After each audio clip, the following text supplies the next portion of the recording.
Ghosts of the Void. Now, Ghosts of the Void is, think of the original Strangers, not the new Strangers, because the new Strangers sucks.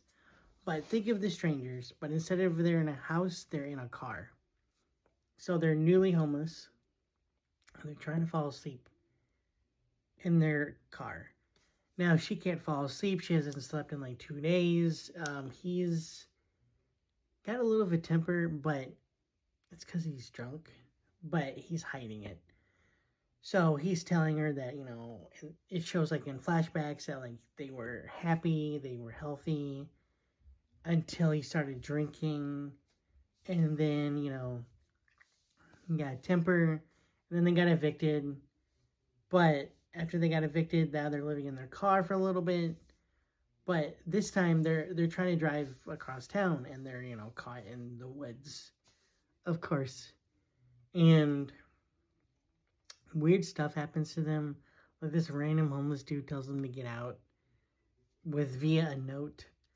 And then he goes to go to the bathroom, but every time he goes to the bathroom, he goes to drink. And he gets angry and angry at her. And she's just like, you've been drinking. I know that anger. You've been drinking. And he's like, no. And I'm like, first of all, you guys tried to cuddle in the car. You could have felt the bottle. Even if it's flat, it was a flat bottle. Even if it's flat, you can feel it in his coat pocket. But someone boots their car. They have no idea who booted their car. He thinks it's the meth heads that he saw in the woods. To go pee.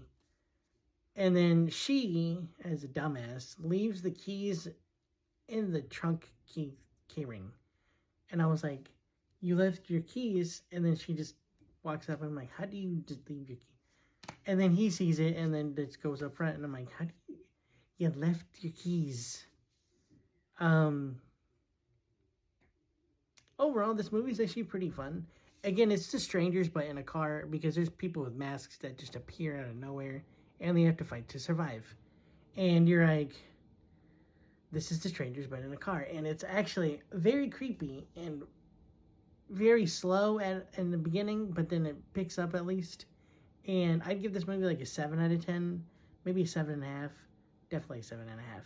But I think you guys would have a lot of fun with it. It's on Tubi. I had never heard of this movie until I watched it, and I was like, also the main actor looks familiar. I don't know where he's from. I haven't looked it up, but also the girl looks familiar too. I think they're both in like TV shows or movies. The guy kind of looks like Dwight from The Walking Dead. Maybe it is. I don't know.